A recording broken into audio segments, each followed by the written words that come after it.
Okay, we're live. Hey, everybody. How's everybody doing on this very wintry, cold Saturday night? I hope everyone is doing well. Tonight, we got a couple of guests here. We got Mr. Jason Wade. How are you, Jason? Hello, everybody. And we have the Tone King himself, Lewis. How you doing, Lewis? I'm doing well. How's everyone doing? Thank you for having me this evening. I appreciate it. Oh, it's a pleasure, man. Thanks for coming on, because we've been working on this for like over a month. we have been indeed. So I'm glad it all worked out. Yeah. So let's just say hello to people in the chat. We got a few in here right now. 2 and 3 chord jams. Hey, buddy, how are you? Brian Cote, nice to see you. McReekin, I hope I'm saying that right. How's everyone doing this evening? So, yeah, so we were talking, at least Jason and I were talking earlier before you popped in, Lewis. We were all talking about the Gibsons and the new Gibson line, and they revealed a few things. And I guess this is sort of a sign of things to come in the future. And they're saying what they said they were going to do. They're going for slimming down the line and going for exactly what people want. So what are your thoughts about the new Gibson line coming up? Well, I guess the thing that comes to mind for me is it all sounds positive. We probably read the same articles, and it does sound like, you know, they like you said, they're trying to give people what they want. But I guess the question is, what do people want? And I don't remember seeing the petition list for, you know, things we want, right? I'll be honest with you. I didn't think they were doing a bad job to begin with. So, oh, yeah? I don't. I know they got dinged on a lot of quality control stuff. Maybe I know, like the Robo Tuners and all that, or G-Force, whatever they called them. But I'll be honest with you. I always thought they did a pretty good job. So I'm curious to know, well, what is it that people wanted that they weren't already doing? Because you could buy a Les Paul in about 1,000 different configurations today. Yeah. So of the lot, what were they missing the mark on was really my question when I was reading that. They you know, the articles basically suggested we're going to take it back to the basics and focus on the historical aspect of, you know, what made the company, you know, what it is today. But again, I think they actually did a pretty great job. Oh, you know, all along. Hey, Shane, what's up, buddy? Shane popped in. Hey, Shane, how are you, man? Hey, guys.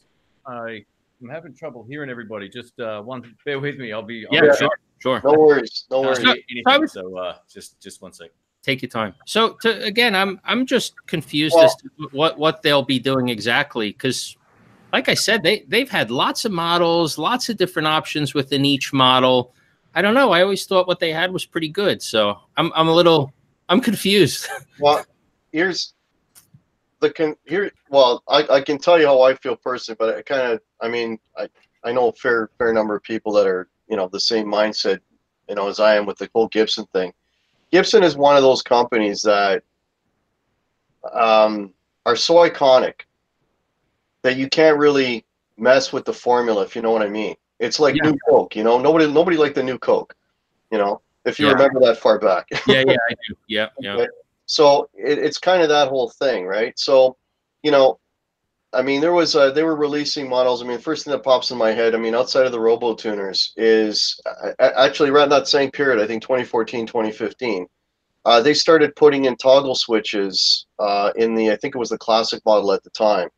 And so you would have 3 knobs and a toggle switch, and the toggle switch, from what I remember, I think was like a boost switch or something like that.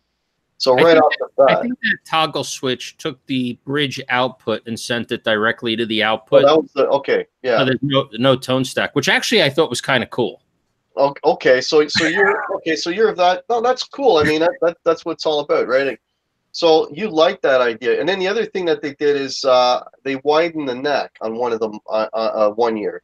They made, and they didn't do it for all models. It was like their high performance at the time. And I think I think they might still have a slightly wider neck, but even something like that was derailing people. And then they went into all these like different like odd colors. Like they had these 70s van colors, and you know, just all this stuff that sort of took away from the iconic look and and design of the original guitar. Well, what's interesting, so you brought up like the van. Some of the things, like they came out with an awkward V shape, they had the van, but I didn't see those. They almost, the way it, like I didn't walk into a Guitar Center and see 10 of those hanging on the wall with no one to buy them. It sounds like that, it almost felt like to me those were concept cars at a car show, right? Not necessarily. Yeah. Maybe they built a few of them, I don't know, a few hundred, whatever, small amount. But I'll tell you, you walk in any store and you see what you would, for me, my observation is you would see what you would expect to see for Gibson. Oh, no, nothing too off the beaten path. You know what I mean? Yeah, that's the whole reasoning behind the, the tribute line. It's like if you want something that doesn't have any pickup splitting and doesn't have any weight relief, then go with the tribute line. I mean, they tried to, they did that as well. Mm-hmm. But I think there was something about, and I hate to say it, but I don't know what, I mean, the Robo Tuner thing, I think people were still getting over that whole thing where there was that one year that if you wanted a Gibson, you were getting Robo Tuners. And mm-hmm. I think that's sort of where they, the pitfall began, because they were forcing that down everyone's throat. You could still buy the VOS series stuff if you've got a spare $8 or $9 grand. Yeah, well, that's the other problem. Yeah, if you're buying a regular Gibson USA, you had to have Robo Tuners. And there was a whole industry that was created from that, from guys that were doing nothing but taking them off. Well, I think where Henry went wrong with that is he was, in a world of manufacturing, you try to follow the leader. Look at Samsung with iPhone, right? They followed the leader, and now they're almost, some will argue they're producing a better product. I think when Henry sees something like that, he says, okay, how could I innovate? Because, in a consumer world, and I'll even go so far to say consumer electronics, it's all about innovation. What are you doing today that other companies aren't doing? And that drives traffic. I think what the lesson he probably learned was people don't want innovation with guitars. I would say people, it's Gibson. Yeah, people just, it's like the Fender thing. I mean, people buy a Fender more for nostalgia than for, this is a great neck. It's like, there are more cutting end, trendier brands to do some cutting edge and bleeding edge stuff that Fender doesn't need to do, because people aren't buying Fender for that. And I think Gibson tried getting out of their comfort zone, and perhaps maybe they shouldn't have, right? Because, they have something that works. People should be copying Gibson, not the other way around. You know what I mean? Yeah. So. Well, is Fender getting any blowback from their whole Parallel Universe series? I have no idea. Shane, you would know. You're a Fender guy. I don't think too many people are complaining about it, because they haven't taken. If you still want a regular guitar, you can go buy it. I think maybe it's a different mentality for Gibson, but Fender have got just about one of everything available. Like different pickup configurations, neck shapes, all that kind of stuff. I haven't heard anyone really complaining about them because they have a choice not to buy them. I think Gibson's an easy target. We're all probably guilty of putting a video up saying like what we didn't like about him at some point in time. I know I am, but it comes from experience and a place of like wanting better from them too. But I think, I don't know. I've seen them in person. They're kind of cool. I'm not going to go buy one, but I haven't seen anyone really complain about them either. And I didn't hear anything before, so I just wanted to say hi again. Sorry, guys. Oh, sorry. Yeah. Welcome, Shane, everyone. Shane from In the Blues. Thanks so much for popping in, man. So no worries. I got about Shane, you make a good point. You don't have to buy one of those. I think one of the things Fender has done right is they have a guitar for everybody at every price point. I mean, you look at 100, 200, 300, 400, so on and so forth. They have a guitar for everyone. So, that's not the same with Gibson. I think Gibson tried to get there. I don't remember the model, maybe like the Zero models. Those, if I've ever done Gibson, it was on the low price point USA stuff, because they went below a bar, in my humble opinion, where that just doesn't feel like a Gibson should feel, right? Fender, on the other hand, they've done a phenomenal job of being able to put out low price point instruments that just feel pretty good. You know what I mean? Yeah, and you know what Gibson don't, I guess they've got their Epiphone range, but why is it that the Epis don't, like, they're really consistent? You know, is it just a problem somewhere with the whole Gibson manufacturing QC, or I don't know what it is. I think Gibson USA is good at making, you know, good, you know, high-end USA made instruments, not affordable line. No, they have literally they have to cut corners to make an affordable USA guitar. It's a function of, okay, what do we not do to this guitar to make it more affordable? Where an imported guitar, it's all, you know, it's production line stuff. It's what they do every day. That's not what Gibson does every day. The best Gibson I ever owned was their custom shop VOS with the P90s. Man, that thing is just, that was awesome. You know, if I didn't have to get $3,000 of dental work at that time, I would have kept it. But yeah, it was something else, man. I didn't have to do anything to it. There were no complaints about it. I can't say the same for some of their tribute ones that I've had over the years as well, where the pickups were loose and you know, you tune it up and you'd play a chord and it would be out of tune. You check your tuning and it's fine. You know, there's all these, like, I just had a lot of inherent issues in. I had the 70s tribute, I had the 50s one, and both of those guitars sounded great, but always had problems. But they're top of the line stuff.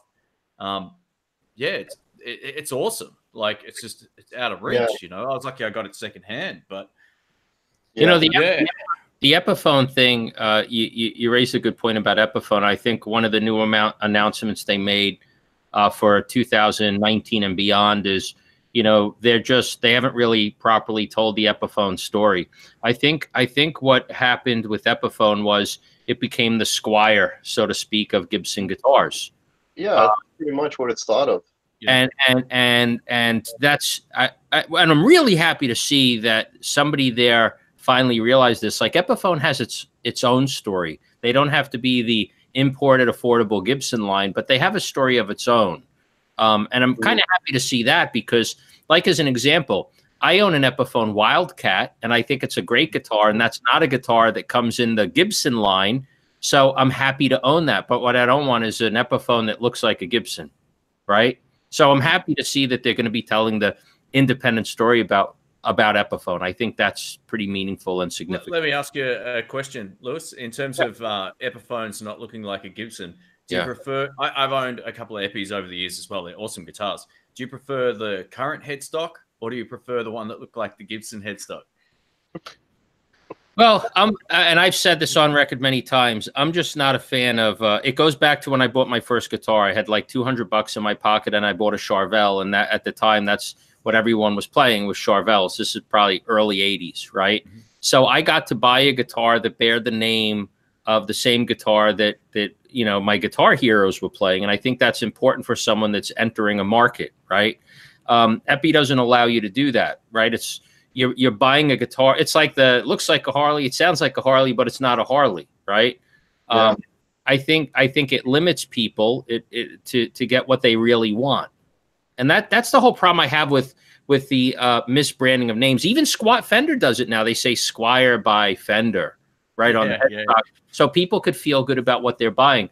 But I think that it limits people that may want a Gibson Les Paul that can't, you know, they have to buy the Epiphone Les Paul. They can't get what they really went there to, you know, get. So I don't know. I mean, I think the closer you get to the, you know, a Gibson headstock is, if that's what you want, then you're better off. If you don't care, then it doesn't matter. Yeah, so, but Lewis, what they've done, I mean, for the price of a high-end Epiphone, right, you could probably pick up a Tribute. Not a Studio maybe, but a Tribute. And it's got the proper headstock. I mean, it doesn't have the bells and whistles, the binding and that, but it's still a Gibson. Yeah, I guess people have choices, you know. I mean, ultimately they could buy what they want to buy, but I just think it's limiting to someone that may want the real thing. I don't know. I just wanted to say hello to some more people that joined in the chat. We got EJ's Guitars here. EJ, how are you? Dan of New Jersey, nice to see you. Quentin James, hey man. Dry Heat 480 is in the house. Craig Reckless. Terry's GG&G, how's it going? Dennis Bro. Who else we got here? EVH and Gear TV Network. Eric, how are you, sir? See if I got everybody. I got everybody. Pork Chop SRV. Nice to see you. Brian Fingerless Guitars. Dave Byron is in here. Denny Allen. Rick Romanelli. Wow. Thanks, guys. Thanks. I shared this just on my YouTube feed as well, just to see if it helps. Yeah, you can catch what I missed, Shane. John Parsons is here. Yes, so JJK House of Harleys. How are you, man? Jack Daniels, 10101. Okay, well, Eric's got a question here. Junior and I are at the Gibson VIP cocktails and dinner event Wednesday night. You'll have to have soda, though. Can't wait to hear what they're bringing out, Guitar Hack. Yeah, that's what we started talking about. The Gibson started releasing some information on the new line that is coming out. Now, I'm assuming, oh, Fred Fritsch, nice to see you. I'm assuming these are going to be the 2020 guitars, because the 2019s are already out. And from what I've read, now they kind of like for a standard. Wait, say that again. Sorry, the 2020 models are what? So the 2019s are out now. Oh, I thought you said the 2020. Sorry, I was thinking, oh man, we don't even have the 2018s here yet. Well, we just started seeing 2019s in Canada. If that makes you feel any better, Shane. All right, cool. But the 2020s are now the standards. They're going to have basically you choose if you want a 50 spec or you choose if you want a 60 spec. And I was trying to dig in. Actually, I was talking with Jason about this earlier. Like, what exactly? Like, I want to know specifics. Like the you know what's entailed in a 50s guitar and what's entailed in a 60s. Because a 50s standard, I mean, okay, not the headstock, sorry, the neck radius is going to be a fatter radius, like a 58. I get that. But I want to know, like, well, what kind of pickups are they going to put in that one, as opposed to the pickups they're going to put in the 60s one. You know, the 60s, I'm assuming, is going to be like a 60 slim taper neck, so that's fine. But I want to know more details, like, what is one guitar going to have compared to the other? And that information is not available as of yet. Mostly, it's just like the pickup winding. It's 50s more of a underwound kind of sound, and that's true for like Tallies, Strats, and even to some extent probably humbuckers as well. The 60 stuff is a hotter pickup in general, slightly hotter than the 50s one. They've got a different sound. I've been lucky enough to test both 50s and 60s guitars back to back, and the main thing I noticed, other than the neck profile, was more that it was just a different sound in terms of the pickup. So just okay. So you think the 50s will be more like a PAF? Yeah, absolutely. I don't know the specifics as well with like Gibson guitars, but you know, a lot of 50, they might even do like a P90 in the 50s thing. That's what I had with mine. There is, you know, that is coming out. Yeah, the early humbuckers are actually, I think I did a video on this ages ago. I can't remember, but yeah, it's usually just the way that the pickups are wound. So you'll find the 50s one will have a little bit more chime and be a little bit less sort of dark sounding. Not that the 60s one would, but if you can compare those to, say, more modern guitars, they're going to sound completely different. Unless they're doing the, you know, unless you get like a custom job done. But yeah, I would say that would be the main difference. There could be a wiring thing as well. Some people say that the wiring might be slightly different. It might be, I don't know. I think I don't really care too much for that. Wiring and all that sort of stuff. I think for me, so agreed on the pickups, but the neck profile, I think, is like a 60s is going to be very thin. Mm-hmm. The 50s is going to be more like that baseball bat style. Yeah, the 58 neck compared to like a 60s taper neck. I think a lot of people aren't a fan of this. I actually happen to like a 60s neck. I own a Les Paul standard with I don't remember the exact model, but it was 60s profile neck, and it's pretty thin. I love the 60s neck. Yeah, that's my favorite. What's going to go away though is right now, like the standards, they have a 60s, but it's an asymmetrical neck, and probably they're going to get rid of that and just have a 60s, but a consistent neck. That's probably going to go away too, I would think. But they're still going to do the high performance thing. That's still going to exist. They're renaming it though, aren't they? Aren't they calling it something else? They're probably calling it something else, but it's the what I've read of that is it's going to be the same in terms of the heel joint is gone, and there was something else in there too. That's the modern series. That's a modern series. That's what they're calling it. Yeah, Jason. Are they staying with the tuners, the Tronical tuners, or no? Is that gone? The Robo Tuners. I don't know if that information is there. There's not a lot of stuff out.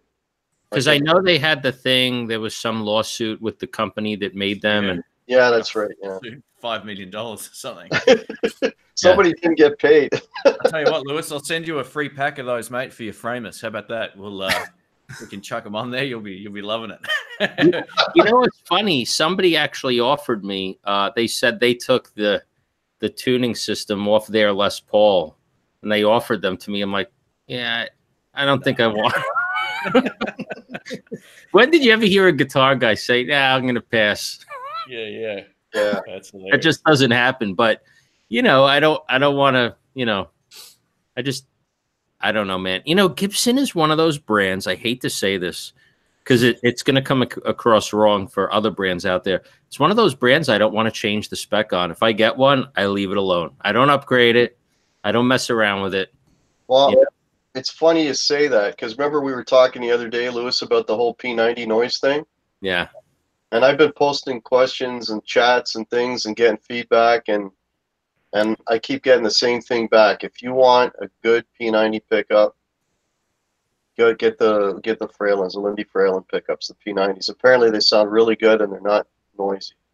I'll tell you, and this isn't a plug by any means, so don't take it that way. The P90s that are in that famous roar. Yeah. I've heard them, man. They're awesome, huh? that sounds great. Now I have a Les Paul here that has P90s, and they are not as quiet as the Framus. Yeah, and I can't even really attribute that to the Framus because they're Duncan pickups. So I just think the pickups that they chose for that guitar, they nailed it. You know, but the Gibson is definitely noisier. I think it has a lot to do with. I think we were texting or over Facebook, whatever it was. I think Gibson. I think what they didn't do right was they didn't do the reverse wound, reverse polarity on one of the pickups, so you can come in all three spots. I think if they would have done that, it would have given you some options to clean that up a little bit, and they didn't do it, which is odd because they sell a reverse wound, reverse polarity, a Gibson P90, but it's not on the guitar. You know why? If they put them in, it'd be all over the internet about how it's changed and how everyone hates it. So they play it safe and boring. How come they don't get into amps? You know, they used to make amps. Why don't they bring some of that sort of stuff back? That's a good point. I don't know. Maybe they could do something cool. I mean, Fender have been re-releasing the same amps now for 50 years. What? It'd be cool to see if Gibson could come out with something that maybe is a throwback, maybe a modernized throwback or something like that. That'd be cool. Yeah, that's a good point. I don't know the answer to that. Well, they wouldn't be doing it now because the whole thing that they're trying to do is to shrink. Not to expand. So it'll be a few years, I think, away from that. By the way, Lewis, that Framus guitar, I posted in the chat, but I couldn't hang around all day yesterday. Was it yesterday? Yeah. Wow, what a great guitar, mate. That blue one's beautiful. And I love the matching strap too. That was awesome. I don't know if you saw my comment, but I was like, that rocks. Yeah, I'll tell you that guitar is phenomenal. It just it plays good, it feels good, the weight is good. There's nothing wrong with that guitar at all. I'm gonna play with Rick tonight out live, and he'll have his that Phil X one that he bought there. How's he enjoying that one? Does he love it? Yeah, and for a guy that has only played tallies for years, now he's playing a PRS and the Framus. So, what pickups are in his Framus? Are they Arcane or are they a different brand? I don't really know. They're just it's the that same guitar that everyone played while we were there. So it's those P90s. I'm not 100% certain, actually, off the top of my head. I'll find out. Yeah, see they if sound great. Oh, I bet. Yeah. I'll tell you, I've yet to play a Framus that didn't play great. Oh, they said they're Arcane. Okay. Oh, I love the Arcane pickups. I have them in 2 of my guitars, and I'll tell you, when you think you know everything, you get hit with something that you didn't know. Arcane were one of those pickups. I never played them until I played Framus, and man, they just sound great. So does Framus make their own pickups? I don't know. If they do, I'm not aware of them.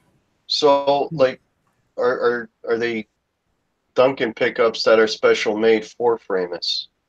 I don't know that either. I don't think they are. I mean, at least in my guitar here.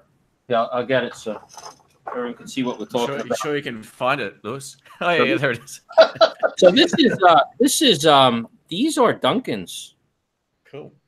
I don't remember the exact model. I think they're just called P90s. I don't think a Duncan has a huge P90 selection. So would you be able to just buy them off the shelf? I think so. Yeah, I think so. Made for Framus is what I'm asking. Not that I'm aware of. Not that I'm aware of. But these sound amazing. Is that the only blue guitar that you have that has P90s? That sounded like a very targeted question. So I do have this. So let's go. All right, now we're talking. What do you think of that, Shane? That is beautiful, mate. It's really nice. Look at that. Is that new, or how long have you had this? Wow, I lose track, Lewis. No offense. This is a vintage 2018 model. Wow. 2000. There we go. So it's almost a couple of months old now. That's awesome. It is. Beautiful. But this is actually a lot noisier. I don't know why. I think it's because the reverse. I'm convinced it's because these are not reverse wound, reverse polarity.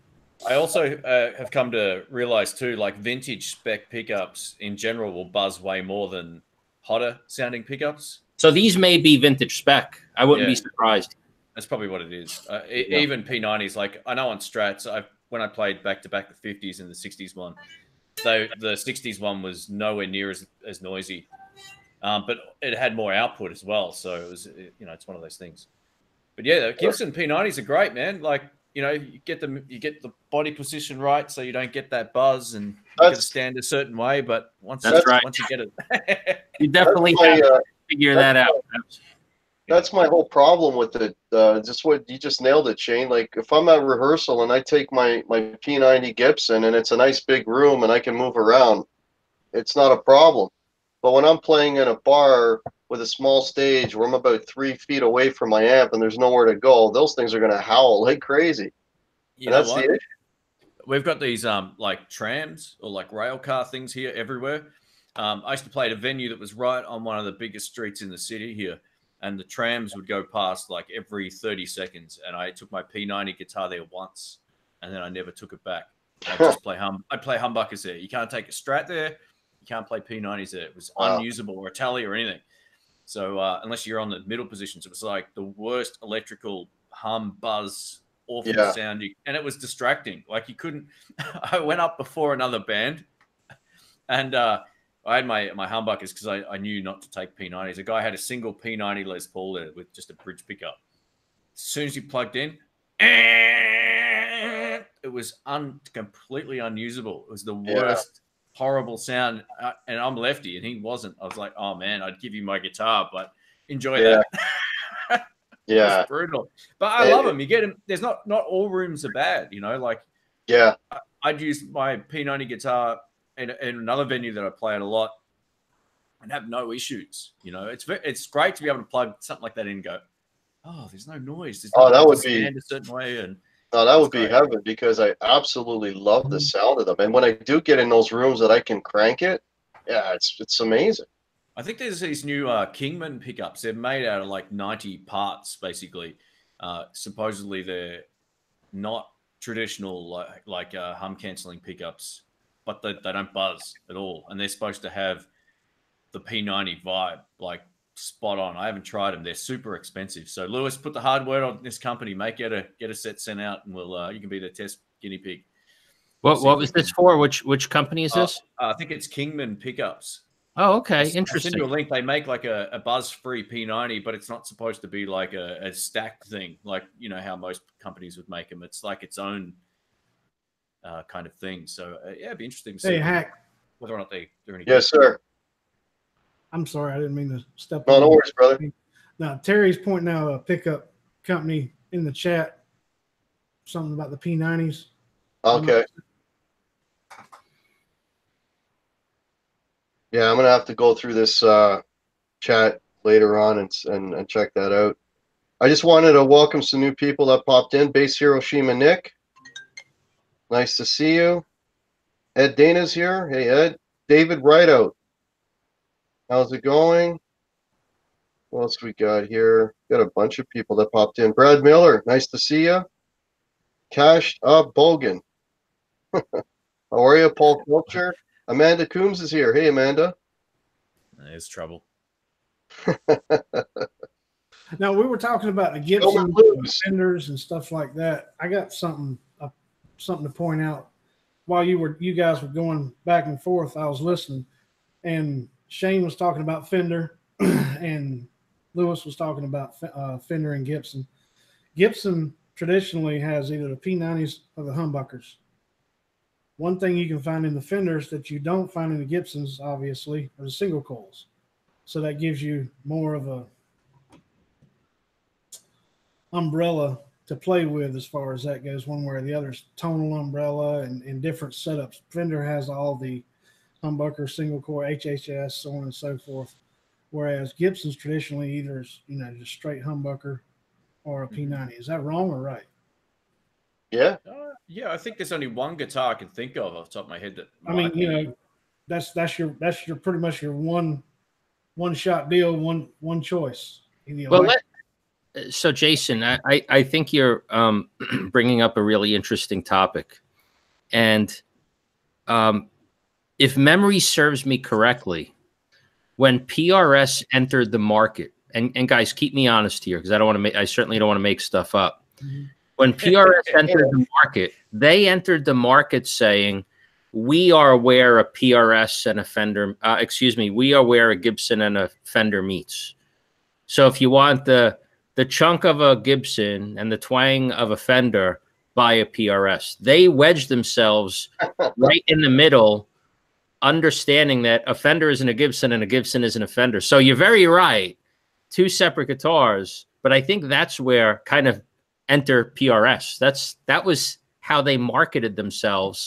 Right. But PRS doesn't have single coils either. They use the split coil and technology. They got a Silver Sky. Yeah, I was about to say it's funny now that they've kind of copied a Les Paul and they've copied a Strat. I was just gonna So, but yeah, they've copied them both right now. Mm-hmm. Yeah, but overall, he's right. I mean, they were a completely different guitar. Like in a way, they had the best of both worlds to some extent, but sounding like neither, in my opinion, too. No, I think that was the thing that sort of shocked me when I finally got a chance to play one. Was like I'd assumed it would sound more like a Gibson than it did, and then I also assumed it would also sound more like a Strat than it did. And I was like, oh, these are kind of like their own thing, which is what I kind of look for when I buy stuff now. It's something a little different is usually cool. They don't have the quack of a Fender, if you know what I mean. Hmm. And I don't think they have the girth of a Les Paul. No, they're a much brighter pickup. That's kind of what I like about them. It's almost like a single coil. Well, at least mine is. I mean, there's some out there that are a bit different.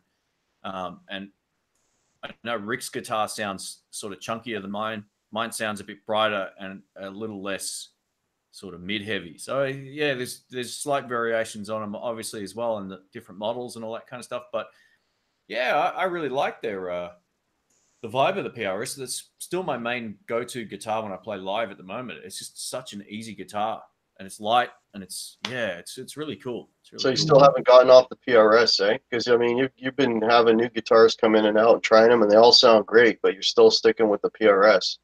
Yeah, just as if I have to play 3 full sets, that's the guitar of choice. The Les Paul, I love it, and I like playing my 335 and all that kind of stuff. But rhythmically, the 335 isn't a great guitar. They're great for blues solos. Yes. But I find them not to be the best rhythm guitar to what I like the sound of. And you know, I've been playing my Tele a bit more again recently.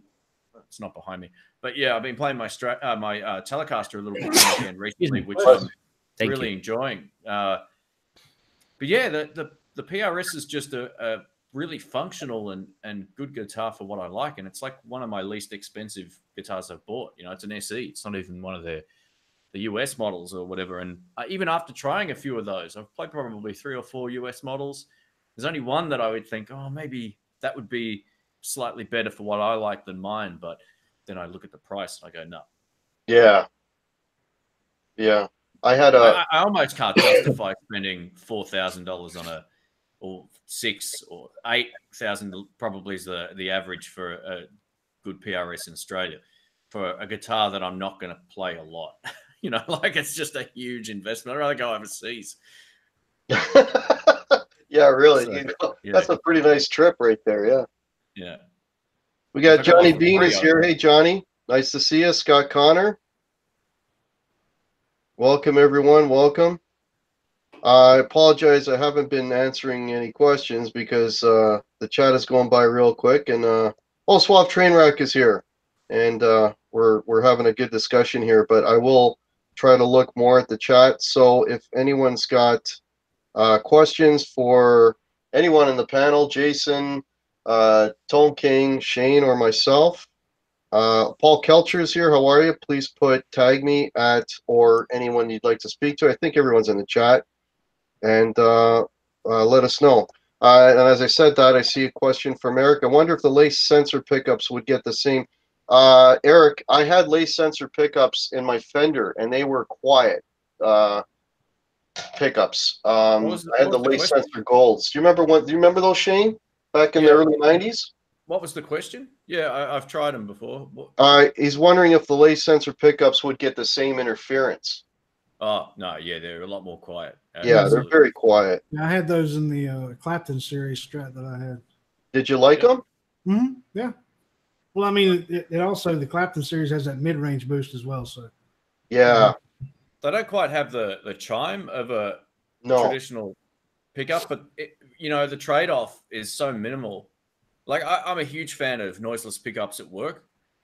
I find them way more functional than having to deal with buzz. I actually find buzz when I play really distracting. So I've got the Danny Gatton pickups in my Telecaster, and I can take that anywhere, and it sounds great. They're low output, sort of noiseless pickups. They look like hot rails, but then they're not hot rails. They're like vintage spec, basically noiseless pickups. And yeah, I find in the mix it doesn't matter. It's only when you sit down and you compare them next to each other and you're listening for these top end frequencies. As soon as you got a drummer smashing the ride cymbal, no one's going to care. Or you know, if you're playing to a backing track, you can barely hear any difference, right? So yeah, I'm a huge fan of trying to find pickups that sound good, but also make the guitar more functional. Especially if you're playing with higher gain, I find that's when you notice it the most. If you're a clean player or off clean player, single coils will be fine.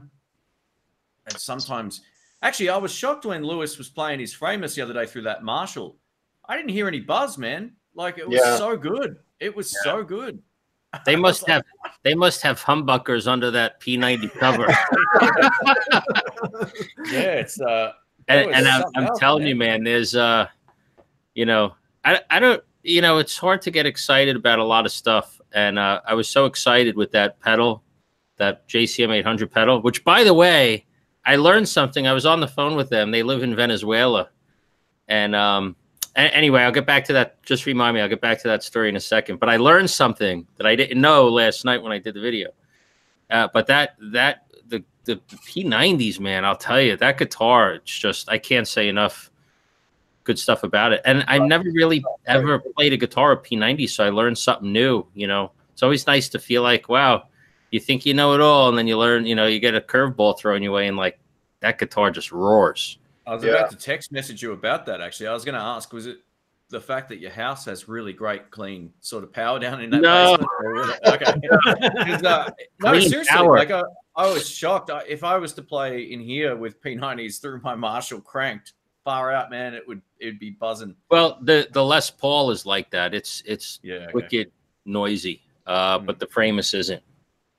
Can I ask you a question? I also missed the end of your last live stream where you had that JCM 800 pedal or whatever it was called. What was it called? It's actually I have it right here. Hang on. It's the Pedal Pal Effects. Did you end up tweaking because you said the only audible difference mostly was the top end. Does it have like a treble or presence control on it or something? It does inside. I didn't know this when I did the video. So there is a master tone control, and he said to me, because I was on the phone with him today, and he said, you didn't try the pedal before you did the video, did you? And I'm like, no, because that's it's one of the things I like to do is let's take it out of the box and go through it together. And he said inside there's a master tone control. He said if you dial that up, it'll match your amp exactly. Wow, he said there we go. The reason why they turn it down a little bit, he said, and I agree with him. And anyone that's played a Marshall will know Marshalls tend to be a little fizzy on the top end. And he said, if people don't know that and they hear it, they're like, what is that? He said, so internally they roll the fizz off a little bit, which is more pleasing to most people's ear. But if you're doing an AB, he said, oh, you definitely want to take the back off. There's a little trim pot. He said you could you could match it. He goes, we dial it down a little bit because, again, most people, fizzy isn't a good thing. Yeah. If you're doing an AB, you just roll that up, you'll be right there. So I actually really love the sound of it too, and I didn't get to see the end of that stream, and I thought it sounded great over the recording. It sounded really good. In fact, I'll show you. I had the back cover off earlier. I put it back together, but the inside of this thing is phenomenal. Yeah, I just didn't get a chance to see if there was, you could match it somehow with some sort of tone circuit or whatever. So that answered my question. Thanks, man. It was, I really digged it. So this is basically it's a JCM 800, the preamp circuit in this pedal.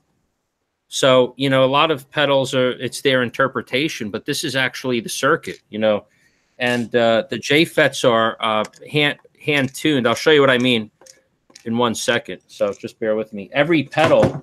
So if you look at this, I don't know if we could lock the view on here. So right over here, right above my finger, is a trim pot. You see that? Yeah. Yeah.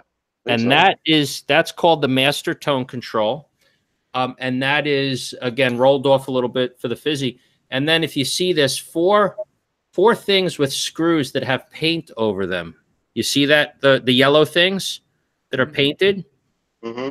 So each pedal is individually tuned against the amp to give you, again, it's not just, this isn't just like on an assembly line.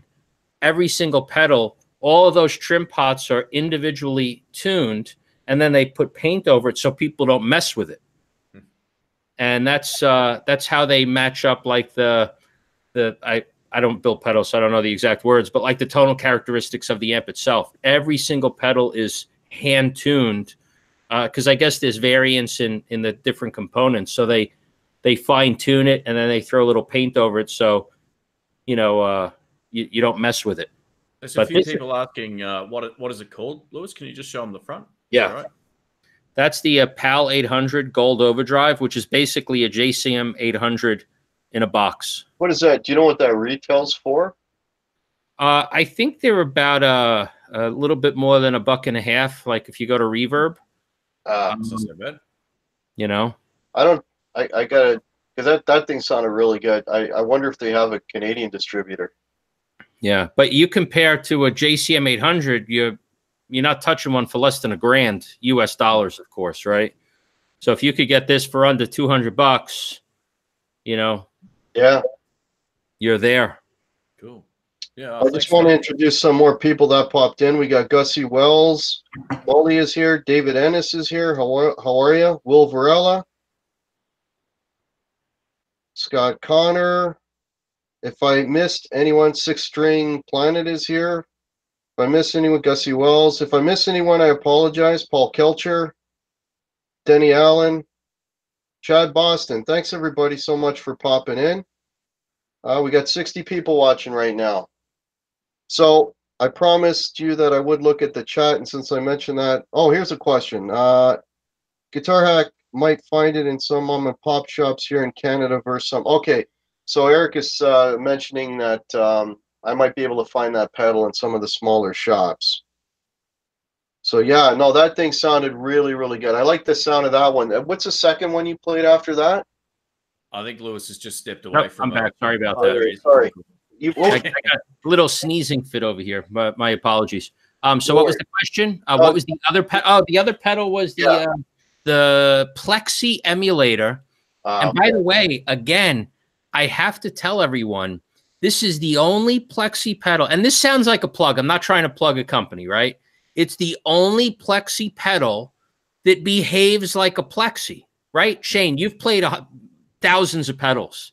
Yeah, every Plexi simulator, you have a volume, tone, gain, and it sounds like every other overdrive pedal, right? This, if you want the pedal to break up, you got to turn that master volume up. Oh, wow. Okay, cool. So now, some people might be like, wow, that's unreasonable, but not if you're running into the front of the amp. Basically, use the front of the amp as an attenuator. But if you want that at a low volume, like a Plexi, it's clean. When you turn the master volume up, it breaks up.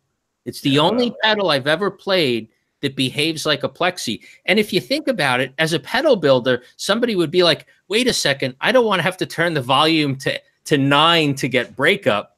But that's what a Plexi does. Yeah. So they've actually designed the pedal to behave like an amp. I haven't seen any other Plexi style pedal behave like that. Usually they just say, okay, if an amp is on 10, what does that sound like? And then you could just use the volume to give you that amount of gain. That's not what they did. They kept it very authentic to it behaves like a Plexi amp, which again is pretty exciting because they're doing something nobody else has done. So and that's what makes it exciting. Does it have a gain control on it? It does, but when the volume is low, right, it's the slightest mild overdrive. When I did the demo, I rolled this microphone down so it didn't clip. Rolled the mic down, and then I brought the volume up, and the thing just opened up like a Plexi would behave. So I was asking them about it. I said it would be good if you came out with. Do you ever see like these effects loop attenuator pedals, which is like a potentiometer? So it'd be cool if you had that, so you could use it with the pedal. They were like, just run it in front of the amp and use the front of the amp as the attenuator. I'm like, right. But it's pretty cool. So we got a comment about playing that pedal, what it would sound like through a Fender Basement or a Twin. Yeah. Well, you know what? I actually, I just little teaser. I just ordered a custom cabinet for from Mojo Tone, so I'm going to be doing a video on that, and I'm going to hook it up. That's what I'm putting my Jensens in, by the way. So I got a Mojo Tone cabinet. I'm going to be loading the Jensens in, which I'll use with my Hot Rod Deluxe. So maybe I'll use these pedals in that demo. I know you had a Hot Rod Deluxe? I do, yeah. Oh, awesome, man. I'm impressed. In fact, the serial number on mine is it's like single digit.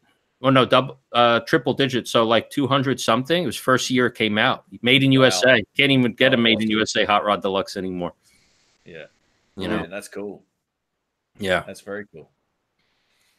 So, folks, if you have any questions, I promise I'm looking at the chat now. So just tag myself or at Shane at In the Blues or Jason Wade or the Tone King, and we'll get to your questions.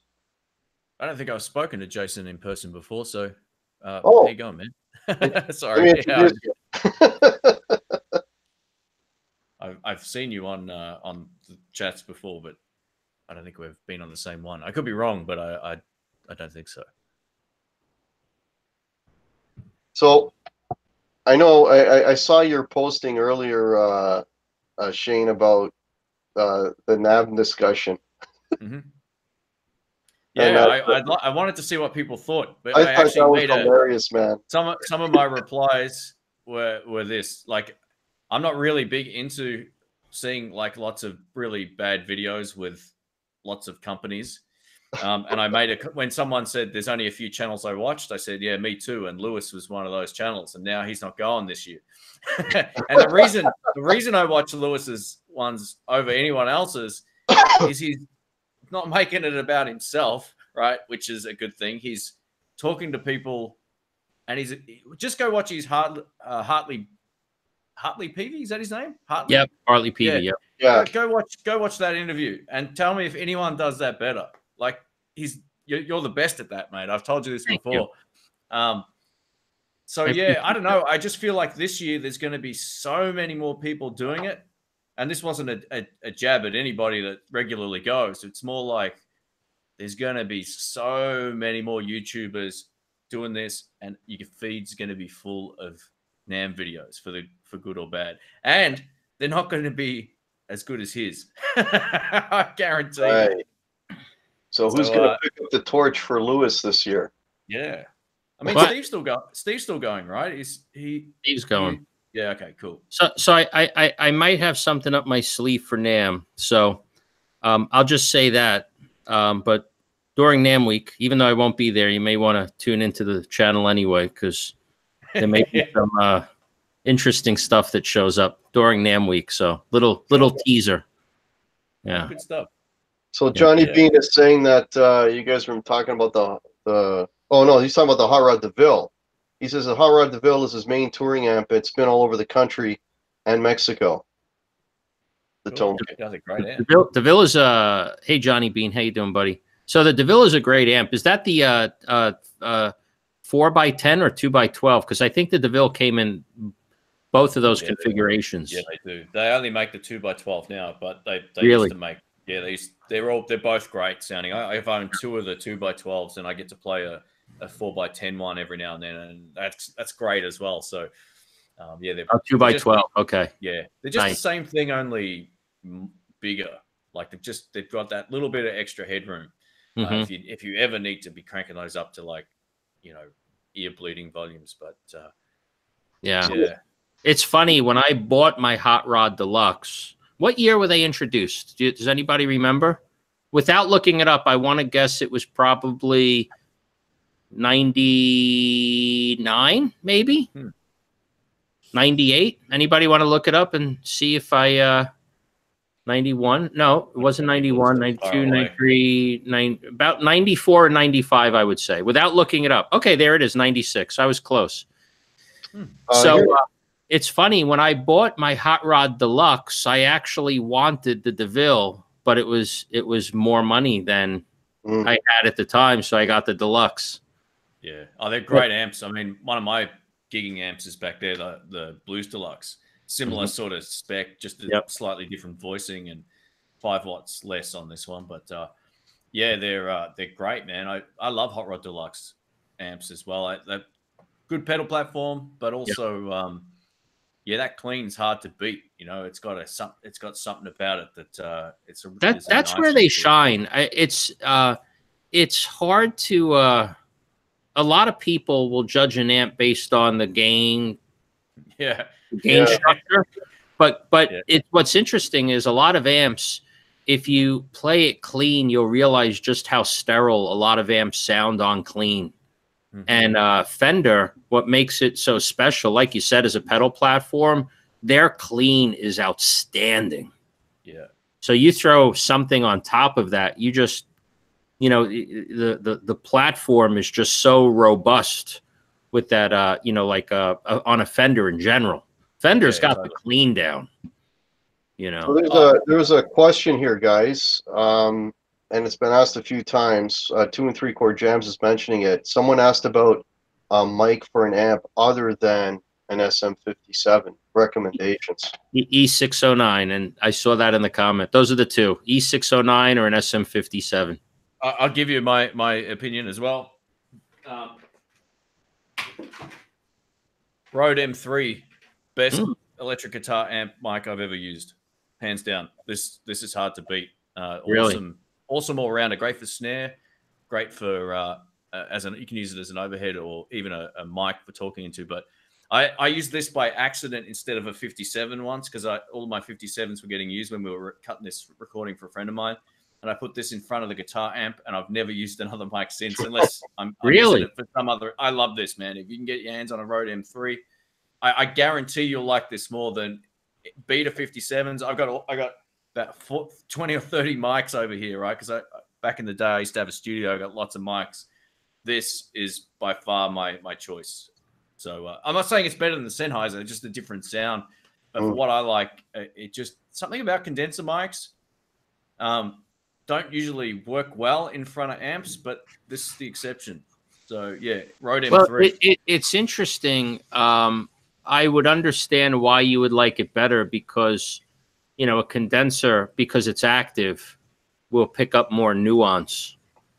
Yeah, it's got a slight dark sort of tone to it. This mic, but it picks up more. You're right. It picks up more of the frequency possibly, and it sounds fuller and. It's a really great sounding microphone. I never mic dead center of the cone either. I always sort of go up from the cone or sideways from the cap. But wow. The Rode M3. Someone Gus is just asking.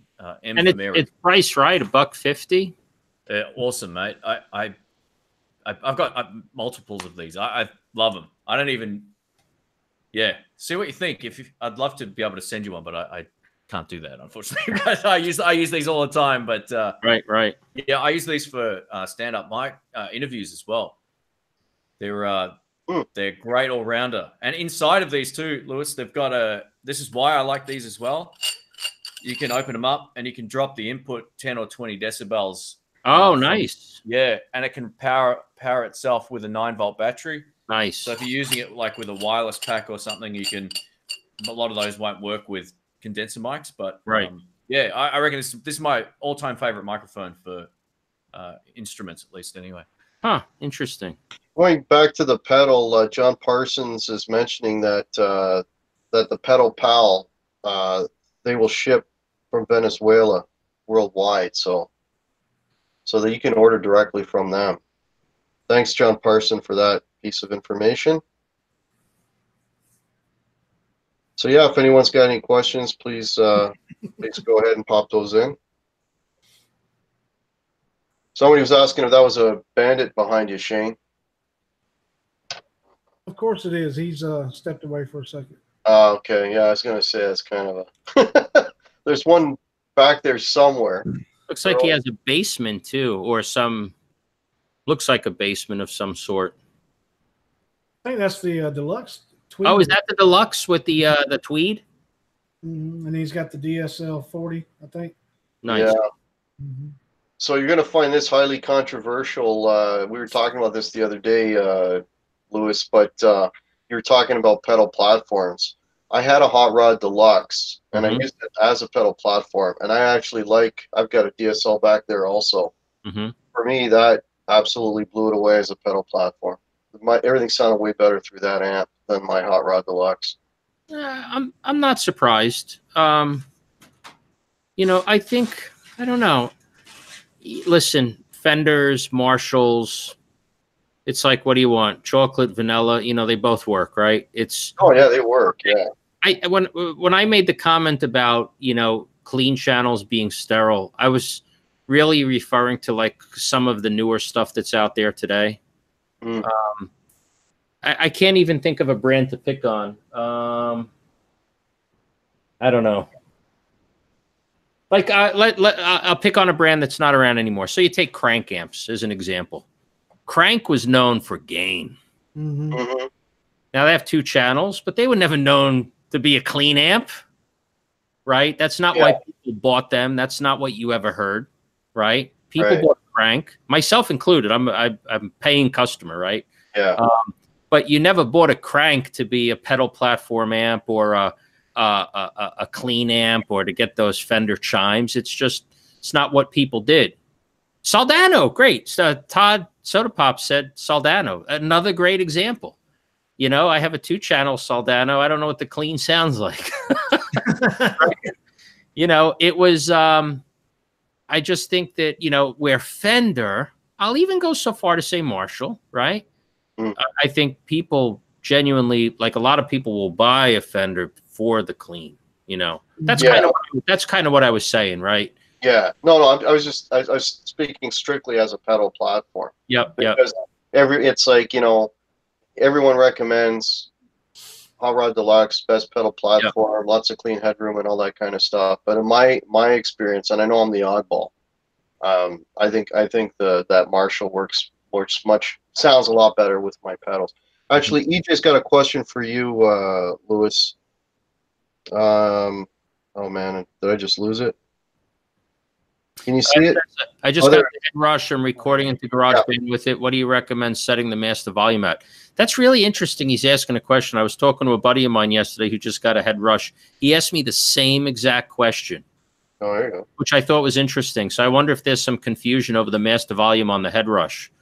The guy I was talking to said that he thought like the master volume needed to be like on 9 or 10, which I thought was odd because I don't have it hooked up right now. But when I did have it hooked up, I remember it being at about maybe 3 or 4. So I guess my question is, why are you asking the question? Is something not working right? Or, you know, because typically if you're using it as for like your DAW, you would want to just look at your audio meter to make sure you're not clipping. But I wonder if there's a reason why you're asking what your master volume should be. Are you having an issue with it or something not working correctly? Because the guy I was just talking to yesterday thought maybe he had an issue because he had the master volume on like 9 or 10. And I'm like, yeah, that didn't sound right to me. Because when I was using it, my master volume was relatively low, which makes me think in the model itself, you want to either bring up the volume of the model or there is a global setting that also has, with an audio meter, by the way, that you could see where you're at. So I don't know. Maybe you want to, you wrote, I'm just a novice, set it to 5. Just want to make sure I was getting the full tone out of it. Yeah, you know, yeah, so 5 is fine. That's, for last time I had it hooked up, that sounds right. You know, the master volume should just be increasing the level, the sound level of the unit. It's not adding to the tone like on a tube amp. So yeah, that should be fine.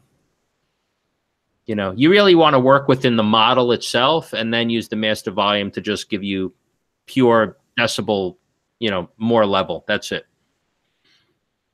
So we got Ham 36 Solo is in the house. I just want to welcome some new people that popped in. Jared Briggs, Frederick Pfeiffer, how are you? I'm Sucking Wind. I love that name, by the way. How's it going? Yes. Okay, cool. I gotta get going shortly. Yeah, guys. I was just gonna say we've been going an hour and 10. So so you guys can keep going if you want. I've just got to go get it. I'm playing tonight, so I got to get ready and got to get. Yeah, well, have a great gig. Is this one you're recording, Shane, or is this just one for fun? It's just a bit of fun, just blues jam thing. Regular cool, Sunday. Man. So yeah, a few of my good friends are heading up. Dr. Rick's will be there as well, so we're might have to take a camera out and see if we can capture anything worth listening Shane, to tell Dr. Rick I said hello. Yeah, I will, man. No worries. Yeah, the same, absolutely. Cool, all right, buddy. Thanks for popping in, Shane. Appreciate it, man, and have a great gig, buddy. Yeah, no worries. Have a good one, guys. Take care, Shane. Good talking to you, buddy. You too, mate. See ya. Cool. And then number 3.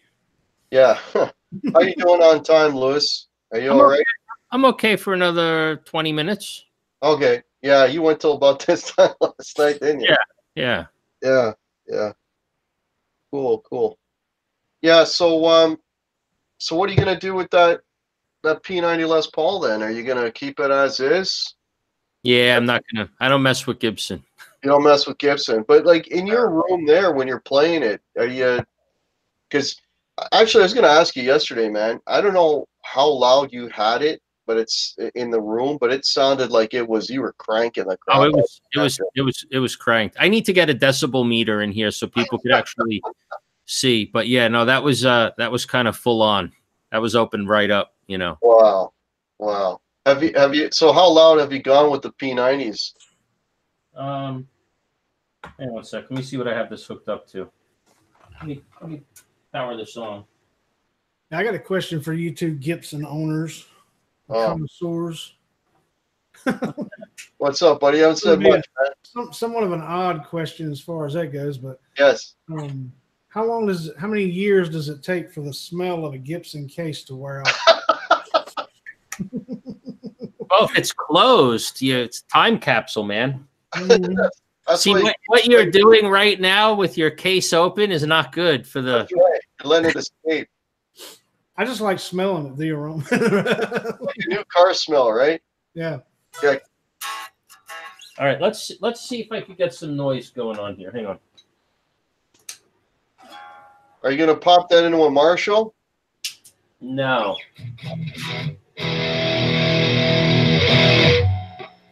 Okay, I don't know if you could hear this. Oh yeah, hear it. It's pretty noisy, right? It is. I can hear it. Yeah. Hang on. If I turn a little, is that coming across? You can hear it. All right. So let's let me throw this on standby. Got the Framus now.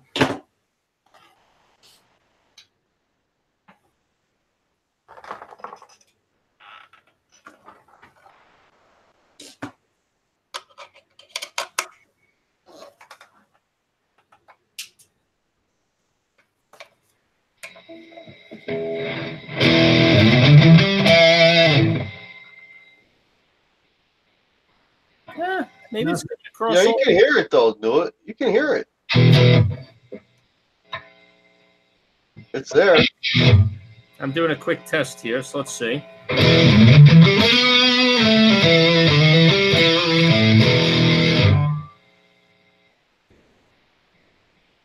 All right, let me change over again.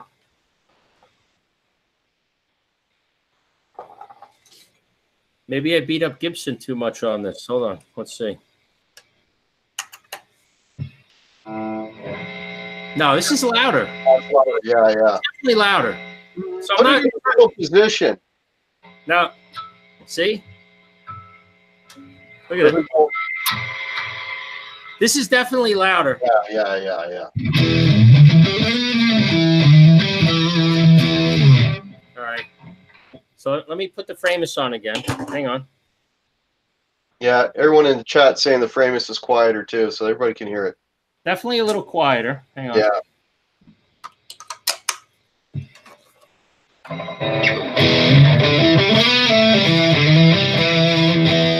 I think tone-wise, they're on par. I think this sounds just as good as the Les Paul. Now watch. Yeah. Middle position. It's okay. Yeah. But listen. See here it goes away. You know what I hear, Lewis? The P90s on a Les Paul, to me, they sound like they got a little more grunt to them. They did. You're right. So let me do that real quick. Hang on.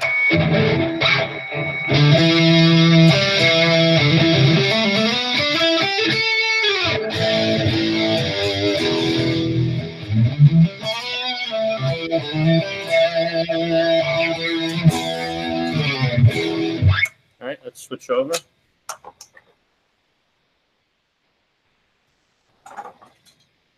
I think Watchman's got a good idea. He wants to put the Framus P90s in the Gibson.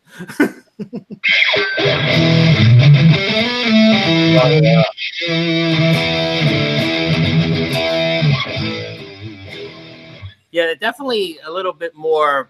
That's a better tone, man. I'm sorry. Yeah, this definitely has a little bit more. What's the word I'm looking for? You said grunt. Grunt. Yeah, maybe Like that's your tone. Describe it. Sounds angrier.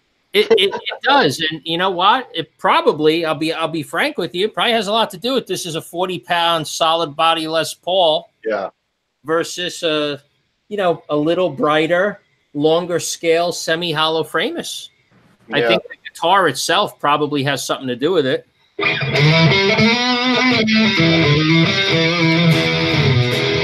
This sounds the perfect word. The perfect word to describe it. Yeah. You just said balls. Yeah. but you're I don't disagree, but you're dealing two total. I would say hang on one sec. It's funny that we're hearing the same thing, but it's a nuance. The tone, just the tone itself sounds very, very close. That just has, I guess, like if you had a balls knob, the balls knob is a little higher, right? Yes. You know, which I think, I don't want to get into tone wood debates and all that, because that's the long road home to nowhere. But I think it's the construction of the guitar, the shorter scale, you know, all that, which goes into, that's what I would expect the Les Paul to sound like. Yeah. You know, a little darker, a little meatier. Right. You know, it's like when we were talking earlier when we were like about the whole PRS thing. The PRS doesn't have that kind of grunt. No.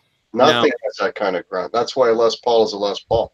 I said it in a video. I did a Chuck Levins video. Oh, hold on. I need to turn this on. I said it in a Chuck Levins video. I didn't use the word grunt. That's a good word. I used it as, I think I said mud. Gibson it's muddy, you know, and I don't mean muddy in a bad way, but it's got a muddier sound than the Sir. I was comparing to the Sir. The Sir had a very high fidelity sound. Yeah. The Gibson sounded like a Gibson. It was that, you know, gruntier, muddier sound. Mm-hmm. I think that's what makes a Gibson, to be frank with you. Oh, totally. That's it. That's that sound that you hear in your head, right? Yeah. Now that one you've got with the P90s behind you now, has this got the slim tapered neck? Yeah. I don't know. I have that guitar, Lewis. This one? Yeah, he's got that one in ebony. I have that guitar in black. Okay. So what do you call this? I don't even know. It's a 60 slim taper neck. Oh, really? Okay. Yeah. How do you like that neck? I think it's great. My Les Paul, I'd have to compare it to my my Les Pauls upstairs. Yeah, compared to your studio is probably going to be a little fatter. Gotcha. I think my 60s Les Paul standard is thinner than this. Maybe I'm wrong. I'm not sure. You know, I don't know. But anyway, this is a heavy guitar, by the way. Oh, you know, this thing is ridiculous. It's funny you say that because that is supposed to be weight relief. And I don't think it is. No, it says on the website it's not. Non-weight relief. Oh, okay. Yeah, this is definitely not. I saw it in writing. Because I mean, I have 4 Les Pauls, and that is by far my heaviest. Yeah. That's a good, probably close to 10 pounds. It's funny, you could see the top. If you look really carefully, you could see, tell me if you could see inside here, but you could see the maple top. It's actually thicker than the binding. Can you see it in there? Yeah, a little bit. Let me the curve there. My camera. Hang on. Let's see. Right there. Yeah. There you go. You see it? Do you want me to grab mine? Do you want to? But do you see that gap in there? Yeah. That is the top. The top is thicker than the binding. Yeah. Which was nice to see, you know? Do you want to see mine, Lewis? Yeah, I'd love to. All right, just give me a second. I'm just going to get off camera for a second here. Yeah, sure. So, Jason, which one? If you could have one, which one do you take? You personally. Me personally, I would probably take the P90s because I've got a Les Paul Studio with humbuckers. Gotcha. Which, I mean, is not a quote-unquote binding, standard, classic, traditional, but it's a Les Paul. I can get the Les Paul sound out of it. Plus, I have the SG. And, I mean, it's got a nice growl to it as well. So what's in the one that's covered? Oh, that's my studio. It's just I broke the case out. I hadn't had it in the case in a while. Oh, dude, that's beautiful. Let me see that. I don't know if I saw that one before. So 2005 Les Paul Studios, the walnut or gorgeous, man. That's gorgeous. Did you put those pickups in there? No, I bought it that way. Whoever owned it, I bought it used, and whoever owned it put the Seymour Duncans in it and put the cream knobs, and it actually had a Gorgeous pick guard. That reminds me of my brown Les Paul Studio. Mm-hmm. Got the same vibe. That the brown top. Right. And then this is the cool part. On the backside, they put the clear. Oh, that's awesome. Yeah. Dude, you got a winner right there. That's beautiful. Oh yeah. Gorgeous. I like it. It plays good and it sounds good. Now, that looks unusually thick. Let me see the body. That's thick. Mm-hmm. It's a piece of wood, no doubt. Oh yeah. That looks really thick, man. Mm-hmm. I mean, beautiful. Is that got an ebony board? Yes. Gorgeous. How much does that weigh roughly? Is that light? Is that weight relief? No, it's not weight relief. So it's heavy. Gotcha. Yeah, it's the heavy one because I went to Guitar Center and picked the Studio up, and I was like, "Whoa, this is a lot lighter than mine." Yeah, so, I mean, this is a solid piece of chunk of wood. It's a That's gorgeous. I love it. Is that one? How heavy does that feel, Jason? That one? At least 8 to 9 pounds. Okay. Yeah. Hold on a second. I can tell you. You gonna weigh it? I weighed my Gibson. It's 40 pounds. It's 10 pounds. So it's close to 10 pounds. You know, good comparison. All right, so let's see what you got. All right. Oh, there you go. Yeah. Yeah, it's the same guitar. Gorgeous. I absolutely love this, man. Love this friggin' thing. But like I said, it's noisy as hell. So, yeah. But you know, and it's all black, eh? You know, if you gig, what I would do if I were you, yeah, I would, because you could get the same pickup. It's not like you're throwing a Duncan in there. Again, I'm not one to. I own a lot of Gibsons. I've never modified one of them, and I wouldn't want to either. I don't mod good guitars. I mod less expensive guitars, right? But because you gig, I would go to either you do it yourself or bring it to like an authorized Gibson place, and I would ask them about the reverse wound, reverse polarity. I'm telling you, it'll clean up a lot of that hum. So a Gibson pickup, replace a P90 with a Gibson P90 reverse wound. Yes, sir. Okay, as opposed to, because the other what I keep hearing is Lindy Fralins. I feel like that growl or grunt that you just said, I think you're going to lose it. The Gibson has a formula. Yeah, I don't want to lose the growl, man. They made those pickups for that guitar. I mean, whenever they were creating it, they spec'd them out for that guitar. Yeah. I hear what you're saying. Yeah. See, like when you get a humbucker, you have certain magnets that are pulling up, certain magnets that are pulling down. Yeah. Over here, you're both. There's no push pull, so to speak. I'm no pickup expert, but you need that counterbalance, which I think cycles some of that hum out. Well, you have what's okay. I'm gonna go a little geeky on you only because I know a little bit about this stuff. But you're talking about differential windings. Basically, you're canceling the electromagnetic fields, right? when they're opposite to each other, as opposed to when they're going the same way, they're cumulative. So you're actually building up more magnetic field. So you're going to have more hum. Yeah, I guess so. Yeah, I can't comment because I don't know the science behind it. Yeah, Jack happens to be an electrician. Yeah. Here's a quote. Tone King has a great tip: reverse wound, reverse polarity, small tip along the same lines. Reverse polarity on your monitor speaker cables at a gig, less feedback. Oh, okay. Wait, what did he say? Say that again. I could see it. A great tip: reverse wound, reverse polarity, small tip along same lines on your monitor speakers at a gig. Gotcha. Interesting. Yeah. Well, you know what's interesting also? It's funny. I was talking to Philip McKnight about this, who's a good friend of mine. I'm sure everyone knows him. When you get like a single coil pickup, there's 2 wires coming out, right? It's the same. It's actually just 1 wire. There's a tail Then you start winding and you have the other tail. It's the same wire. Oh, yeah. Right? You're still, okay, but you're closing a circuit.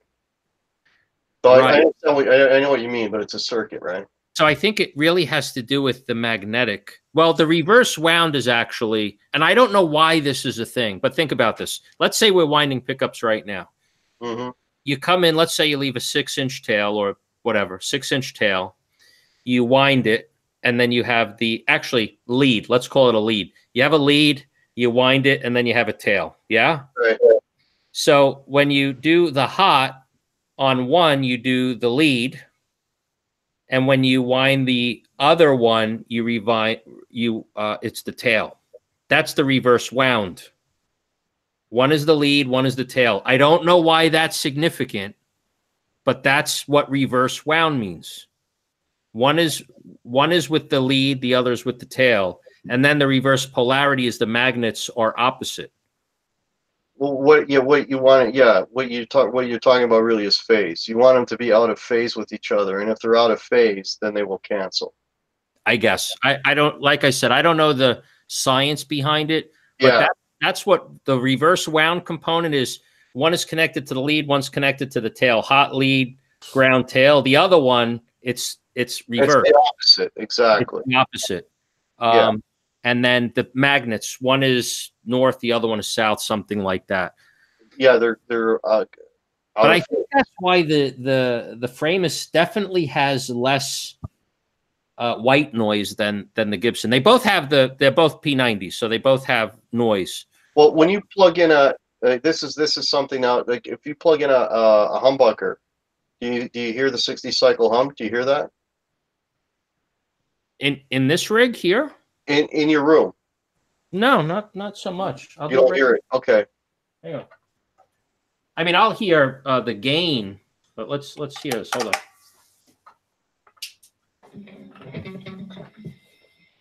So you hear something.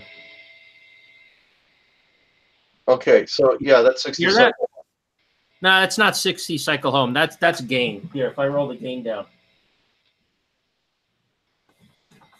That's not 60 cycle home. That's just the gain channel. Now listen to the difference. So, and my volumes are all up. Okay. So you hear the difference right away. Mm-hmm.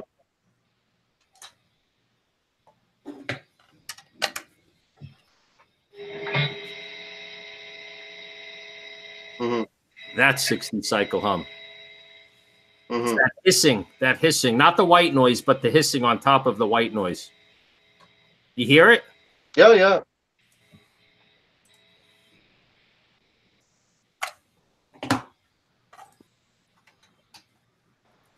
So how many Les Pauls does that make, Lewis?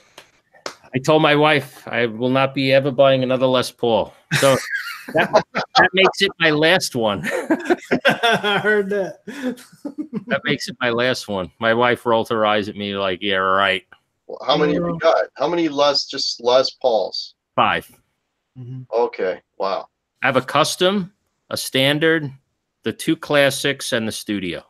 Mm-hmm. Okay. Studio is the one you bought in Nashville, right? Yeah. Yep. That was an impulse buy, but that guitar is so broken in, it was just hard to walk away from it. Mm-hmm. You know, it's been fret dressed. There's some dings, but I'm telling you, I've had people come here that have played that guitar and they're like, wow, like I own a studio and it sucks. This is great. Like people have told me that it's just heavily broken in. And then I guess it was Grunes. They did the fret dress and the level, and they just made it like they basically took a well-worn guitar and just made it as good as it could be, and it feels great. Oh, so you got that one from Grunes. Grunes, yeah. I think someone said Carter's. I actually got that at Grunes. Yeah. Well, nice. my favorite playing Les Paul is the most beat up one I own. Yeah. I bought it used like 2 years ago now. It's a 2005 standard. I mean, it's got some mileage on it, but that thing absolutely sounds amazing. I believe it. I that doesn't surprise me.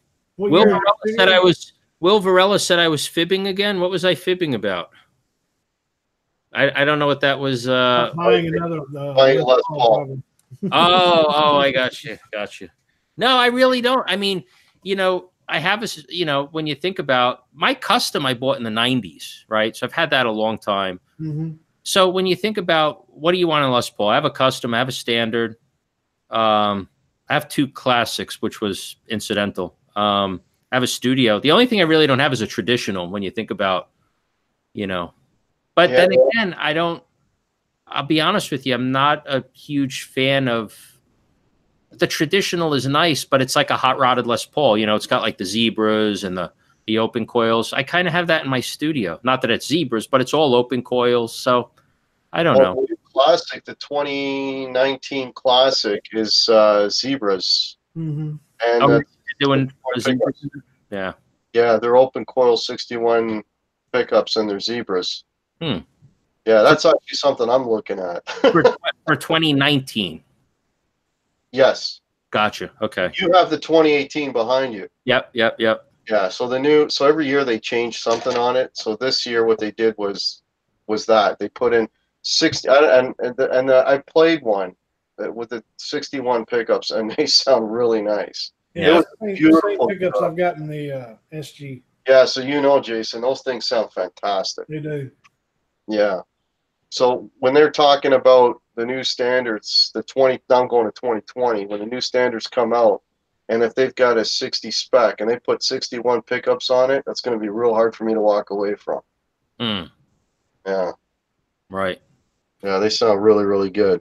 Well, the nice thing. One more Les Paul, a gold top with some cream P90s. You know, I've had a couple of gold top guitars in the past, and they never stayed. I had an Ibanez gold top. I can't remember a few of them, and the gold tops never. I don't know. They've never stayed for me. Yeah. I had a 1980 gold top deluxe. The deluxe has the mini humbuckers, right? That's right. Yeah. Yeah. And it was a great that guitar weighed a ton. It was a great guitar, and it had like really low frets. Super low. I have I'm saying Firebird.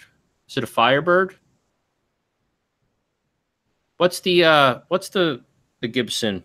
Is it a Firebird? Yeah, Firebird. Yeah. I have a Firebird which has mini humbuckers. That's a gorgeous guitar. I don't think I've ever showed it on camera, but it's matte black, cream. Nice. Mini humbuckers, gorgeous guitar. They sound good, mini humbuckers, man. I think they sound really good. I never did an A/B comparison. I probably need to do that one day, you know. Yeah, mini and full hum. Yeah. Yeah, a Firebird. I was thinking Thunder. I always get confused between the Firebird and the Thunderbird. Yeah, Firebird. The bass, I think. Yeah. So, anyway, guys, I'm gonna get going. I certainly don't want you guys to stop if you. No worries. So, thank you so much for doing this. Yeah, it's my pleasure. I had a lot of fun. Thank you for inviting me. Absolutely. Yeah. Yep. Thank you so much. You know what? Can you hang on 1 second? I think we're going to shut this down. Sure. Entirely. So, okay, folks, I want to thank everybody for popping in. This was a lot of fun. We still got 56 people in here. I'd like to thank the Tone King, Lewis, for coming on. It was a lot of fun. Thank you for having me. Yeah, no worries. I'd like to thank Jason Wade also for coming in and being nice enough to moderate this whole thing. And so I say this every show. So let's be good to everybody. Let's all sub each other. Let's keep it a happy, positive community, and let's keep it growing. So cheers, everyone, and have a fantastic night and the rest of and the rest of the weekend. Cheers. Take care, everyone. Bye-bye.